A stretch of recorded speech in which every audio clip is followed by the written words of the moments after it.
ใส่แปลงรถเพ่บ่รถเพ่บ่ใช่เพ่เอาละขึ้นแล้วนี่ไปสารบาวเต้นี่หาแค่เพื่อนนี่อยู่หากินแบบง่ายๆไปเลยเนาะเก็บจี้ไซเบอร์นี่นี่อาหารจับเจียวขัดนี่ที่ต้นนองอยู่ในใจในโบราณกับมีห้องน้ำเก้านะน้ำพินเนาะมาบอกนี่บ่มืออื่นกาเกียมเด้อตอนเช้าไอ้สีเขามาประมาณ8-9 โมงเลยแหละว้าวที่ลูกว้าวรถขอบคุณในลายทางพระอาจารย์ไพฑูรย์ที่เรือลานที่เสือเรือลาน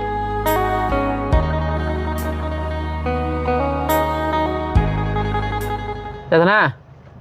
ไปใส่แปลงรถเพ่บ่รถเพ่บ่ใช่เพ่เอาเลยขี่รถได้เพ่ไว้ฮะ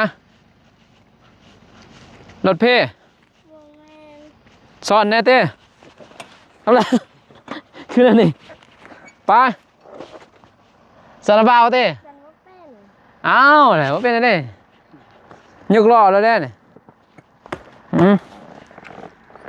โอ้โสย่านบรุษบ่แป้งหรือบ่มันย่านเลย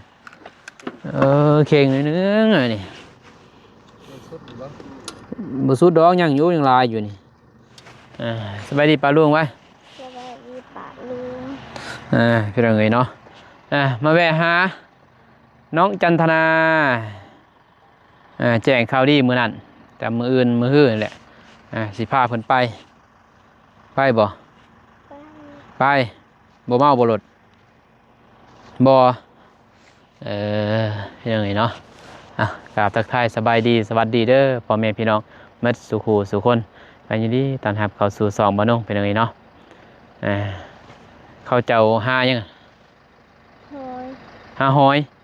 ไผ่หาบ่ฮู้ล่ะบ่ได้ไปเบิ่งมานี่ดวงตาวันหาเบิ่งเขาเก็บหอยเห็นบ่ฮะน้องดวงตาจ้ะมาพี่เอาเบิ่งเต้นี่สบายดีป่ะสบายดีเห็นตัวจริงแล้วเป็นจะได้ฮะคือหน้าแดงฮะอ้ายบ่ไปว่าเต้นำกันลง TikTok แล้วไงแม่อยู่เฮือนบ่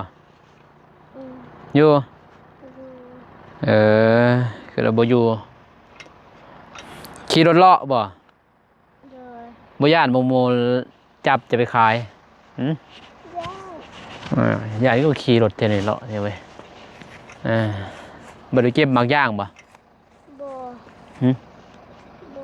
บ่มีบ่บ่มีบ่ได้ไปเก็บโลเท่าไหร่เอาได้เคยไปเก็บบ่เคยไปเก็บหายังไงคนหาหอยบ่ข้าวกะลีเนาะหากุ้งหาหอยเลาะหาของกินแต่เนี่ยกินแล้วเขาไหนยังกินยินบ่เดี๋ยวบ่าวจะมากินข้าวนำเลยไหนยังกินตอนเสาร์กินยังตอนเวียนเด้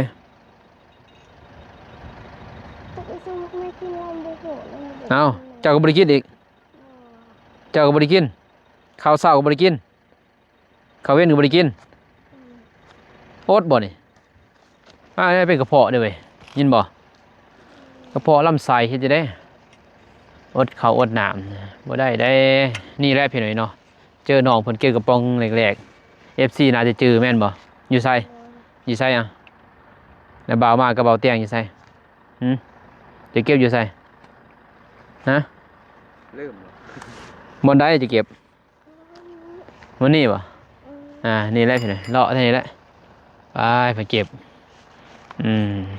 ใส่หญ้าสาวเลาะเก็บกระป๋อง คายไปเนาะแจ้งอยู่บ่มันบริยอนแซงบ่ทางนี้ได้มาทางบริเวณเบื้องหน้าบ่บ่มีบ่หอยอยู่นะมีบ่ไปบ่ไปหาหอยนี่ดูได้นี่แจ้งบ่ดูได้นี่หาหอยหายังมัตตทันได้นี่ดวงตามานำเพิ่นเอามานี่มาเอาดวงตาแหละเพิ่นมานอนนำยาสวัสดีป้าลุงมาลูกสบายดีเด้อปู่ย่าตายายพ่อแม่พี่น้องเมื่อสู่ทุกคนพังลาวพังไทยต่างประเทศก็ขอสวัสดีสบายดีเด้อสื่อสองพอล่างตาคือเก่าคือเด้อเอาพี่น้องเอ๋ยเนาะทางพระอาจารย์เพิ่นโทรหามาหนึ่งไปกลับเกือบได้เว้ยไปใช้เกือบอยู่เพื่อนไปเมื่อไปหอนแดดเลยเป็นบ่วิ่งก่อนรถมากับบอมิกเป็นเนาะสบายเด้อโอ้ใส่หมวกเลยเพื่อนหรอไปกูแลไปเพื่อนเมื่อก่อนเจ้าอ้ายย้าตายจนเมื่อยยังอ้ายเว้ยไปเป็นยังไงเนาะบ่าวไปทาอยู่หุ่นเด้อโดยไปเป็นยังไงหายังอีกหาหอยบ่หายังกระโปโอ้คักเลยนี่เนาะบรรยากาศเป็นยังไงพี่เด็กกระปูสร้างนี่ลายอยู่นี่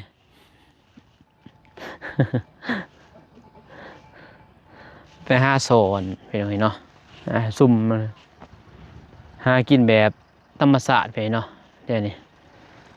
นี่หาแค่เพื่อนเลยอยู่หากินแบบง่ายๆไปเลยเนาะเก็บหอยเก็บกระปูไปพูดแล้วเขาไปหาน้องจันทนาก่อนเพื่อนเนาะเพื่อนเขาอยู่ในเพื่อนพอมีทางมื้อนี้มาบอกน้องเพื่อนก่อนเพื่อนเนาะพอมื้ออื่นสิเอาน้องเพื่อนไปเมืองขึ้นไปเมืองไปแข่งเพื่อนเนาะว่าสีเป็นยังข่าวดีโศกใหญ่ยังกะเราติดตามเบิ่งตามส้มเห็นเนาะมื้อนี้สิเขาไปหาบอกน้องเพิ่นก่อนสิออกเดินทางมื้ออื่นให้เพิ่นตะกะเกียมแต่เช้าเห็นเนาะไปแต่เช้านะอย่ามันค่ำมันมืดไปเราเฮ็ดยังส้มยังป้าเถอะบ่ขอบ่คามพี่น้องเอ้ย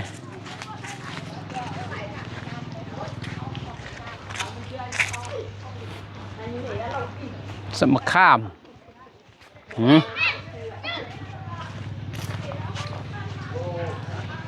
เอามาคาบกับนั้นเลยบ่กับเขาเลยโอ้โหดแท้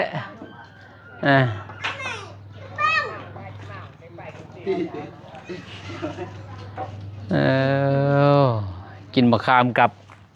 เข่าพี่น้องเอ้ยโพดเนาะไม่ยังกินรสโอ้โหอาหารมึงอาหารเยอะนี่บ่อาหารนี่นี่เด้จีไซเบอร์นี่นี่อาหารจับเจียวครั้งนี้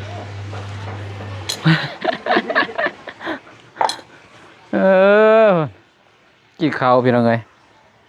เอามาข้ามจำหรือเอามาข้าวกินคักเนาะในเรื่องเป็นจะได้เห็นขี่รถเลาะอยู่กินรถฮะเป็นยังเนาะพี่น้องเอ้ยสบายดีเด้อสาวทองมีเป็นไงเนาะสบายดีเด้อทุกคนนี่ลูกสาวสบายดีเด้อนางเด็กมานำเป็นไงเนาะเอารถไฟเก็บนี่บ่กินบ่จ้ะกินบ่ได้เด้เผ็ด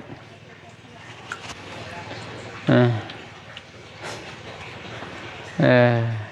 ไผพุ่นเฮ็ดหยังอ่ะโอ้มันดุมันเด้อเว้ยล้างถ้วยล้างบวงดุแท้ผู้สาวนี่ใส่ผู้บ่าว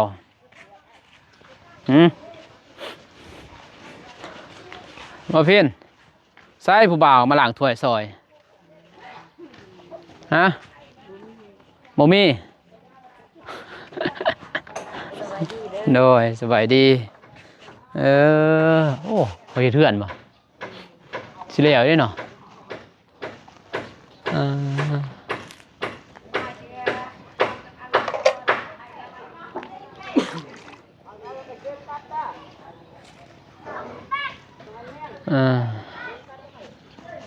เฮ็ดหยังหลังบวงถ้วยตวงซ้ำจอกมีงานบ่ให้สะอาดโอ้ใส่แต่หมากนี่คือบ่เห็นตายหมดแล้วบ่ ผักบุ้งก็บ่เหลือพี่เนาะมันเป็นยามมันเด้ยามแรงพูดดุนั่นแล้วเว้ยพี่น้องเอ้ยเนาะฝนบ่ตกป่านนี้ร้อนแม่นเนาะ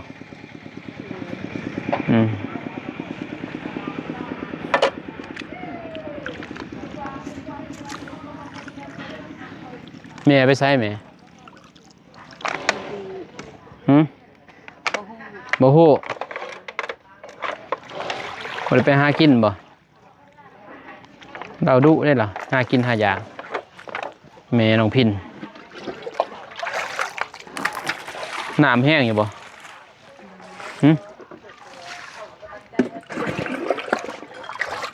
ใส่น้ำป้าแต่ว่าคอไปเนาะจะรอดนี่แหละห้องน้ำน้องพินเป็นเลยเนาะจากปีอะไรนี่น้องพินฮะ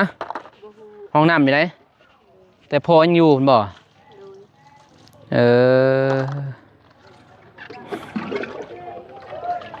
มันไปทายอยู่ไซบัดนี่มาเดินอยู่บ่ได้ห้องน้ำแม่จะทนาดบ่บัดเก็บทองพร้อมกันได้มั้ยทาได้อยู่บ่กินสมดีๆบาดนี่อดเอาเลยเนาะมันบ่มีเด้เพิ่นเนาะผู้มีโศกก็มีเพิ่นเนาะผู้บ่มีโศกก็บ่มีนี่น้องพินที่ต้นน้องอยู่ในใจนี่บ่หลายก็มีห้องน้ำเก่านะน้องพินเนาะยังได้อยู่บ่ห้องน้ำอยากได้กั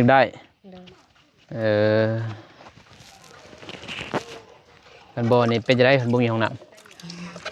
มันยากบ่ตะกี้สมมุติบ่ทันมีห้องน้ำแม่จัตนาไปถ่ายไส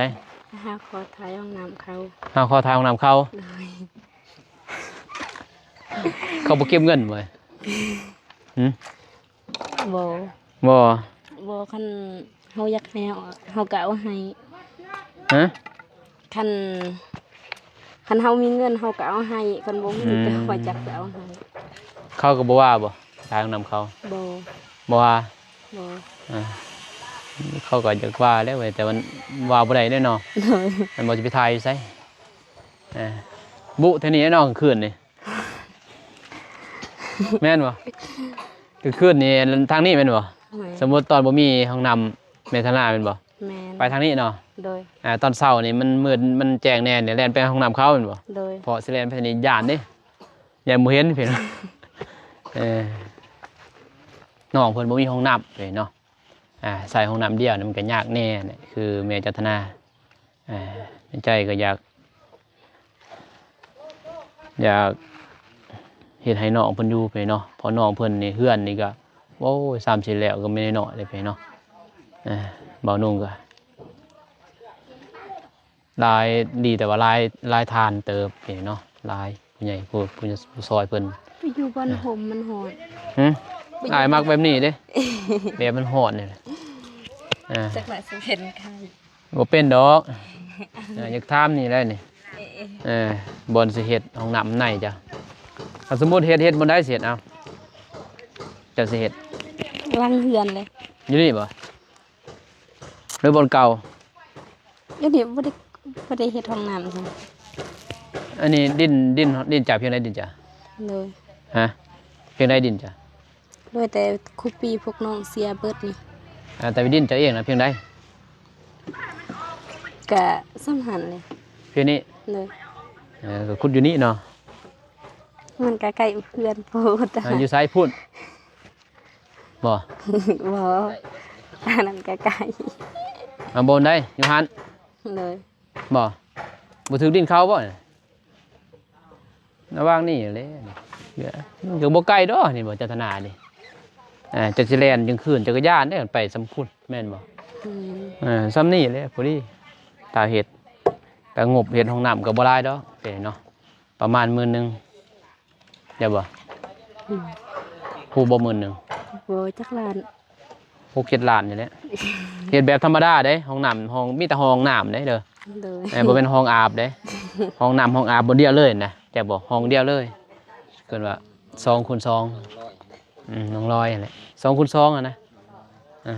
2x2หรือว่าสำนั้นแหละ2x2กับเพิ่นได้เนาะตอนอาบบ่เผาบ่เท้าทายแม่นบ่แม่นตอนทายก็บ่เผาอาบนั่นแหละก็ดีกว่าบ่ได้เนาะ เลย เพราะมันนั่นไปเนาะแต่ว่ามีผู้ใหญ่ใจบุญเพิ่นอยากซอยทางน้องเพิ่นมีแต่บ่มีหยังหลายห้องน้ำเนาะ เลย แต่ห้องน้ำพ่อบ่ดีใจแล้วเนาะ เลย นี่แหละแต่ห้องน้ำความฝันเพิ่นเพื่อนก็มีแล้วห้องน้ำย่างเนาะ เลย บัดแลห้องน้ำยังได้ย่างบัดไอ้ผัว ยัง เอาอ้ายถามแท้ๆขึ้นจังได๋บ่ผัว บ่ ฮะ บ่ บ่ขึ้นบ่ บ่ ตอนนี้ได้ เลย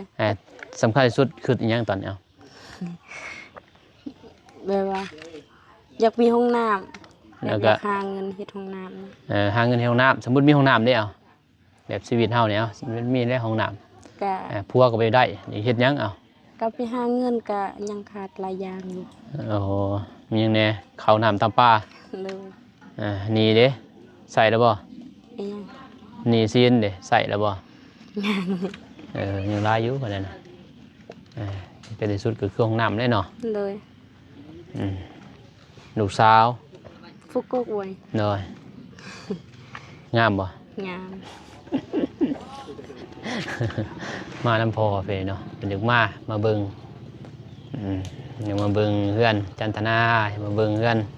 เอื้อยพินเพิ่นเฟเนาะเอื้อยจันทนาเพิ่นอยากเห็น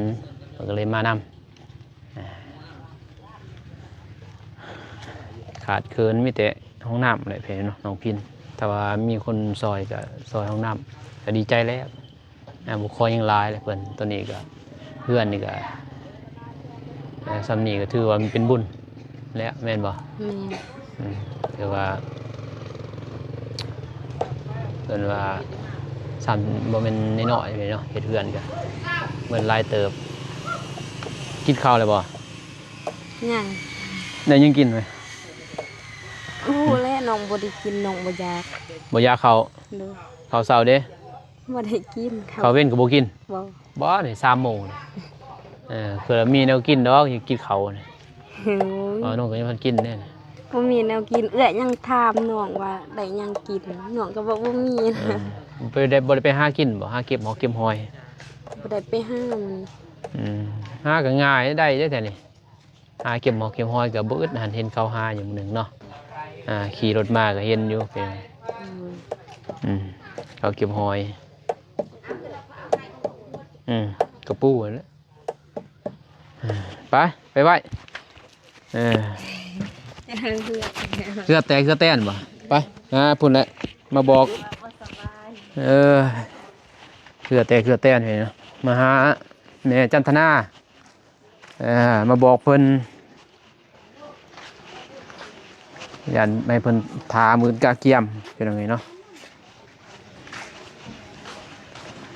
สุดยอด ใส่มาพี่มานั่งพี่เอารถกินรถจ้ะยอมเลยอ่ะกินสมกินเซลอยากกินบ่ไปแม่ไปกินไปแม่ไปกินฮะ อ๋อยา บ่อยาก นั่งปักเกาะนะ ใส่ นางว่านั่งตรงนี้ พี่ตี้นั่งนี่นั่งอยู่นี่นั่งลง นางนำน้อง เห็นอยู่บอกขึ้นมานี่เนี่ยยับขึ้นมาติเอาเน็บเห็นอยู่บอก เอง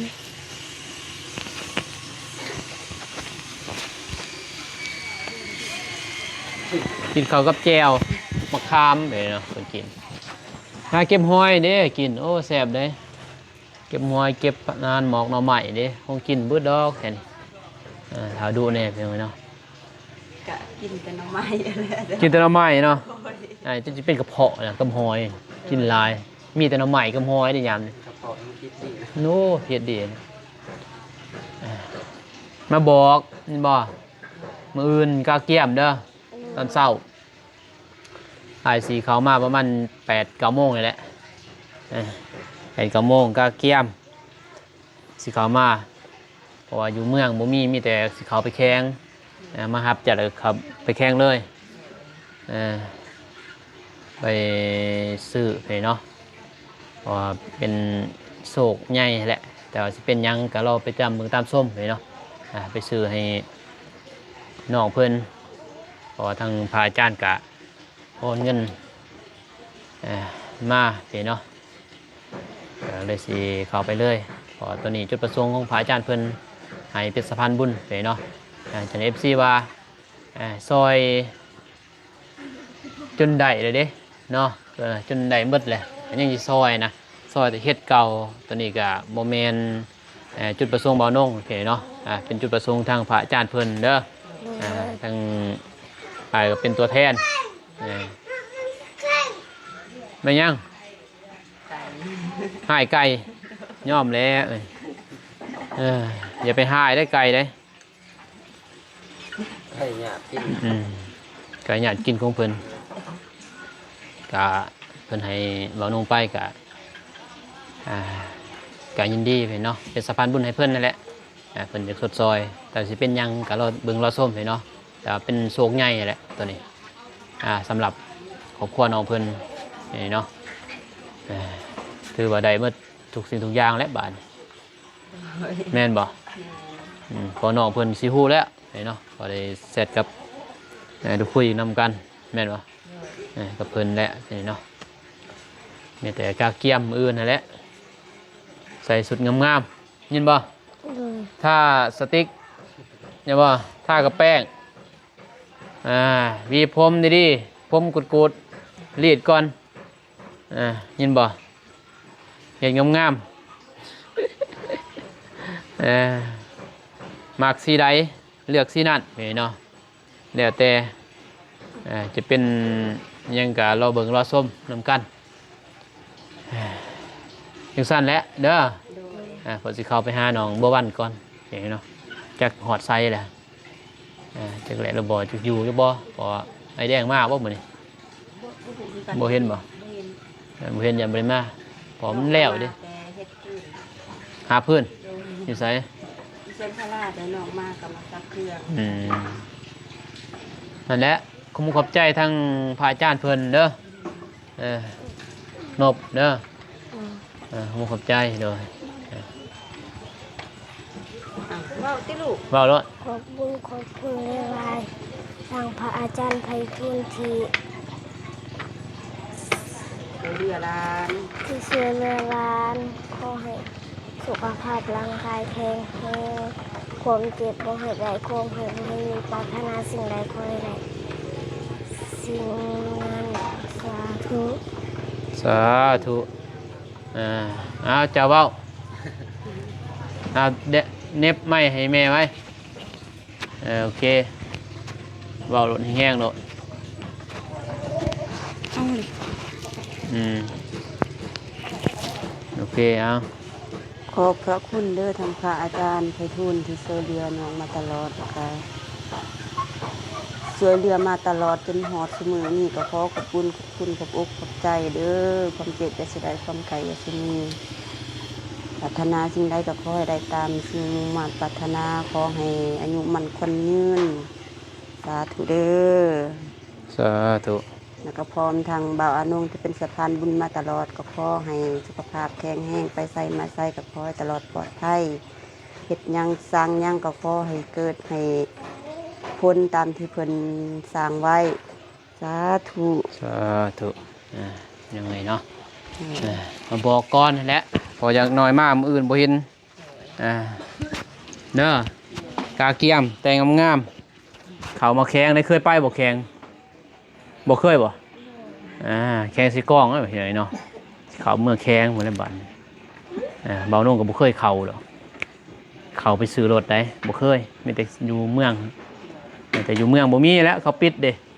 เดือน8พุ่นสิรอทากันยากแน่พี่น้องเอ้ยเนาะถึงสั่นเด้อกลับก่อนสิไปหาน้องบ่วันก่อนไปดวงตาติสบายดีติโดย ไปพี่น้องเอ้ยโอ้กินร้ายด้วยเจ็บท้องนะแค่ห้องน้ำห้องเดียวเองเนาะน้องพินกับบุมี่เพื่อนเนาะห้องน้ำห้องเดียวอีกอันตรายได้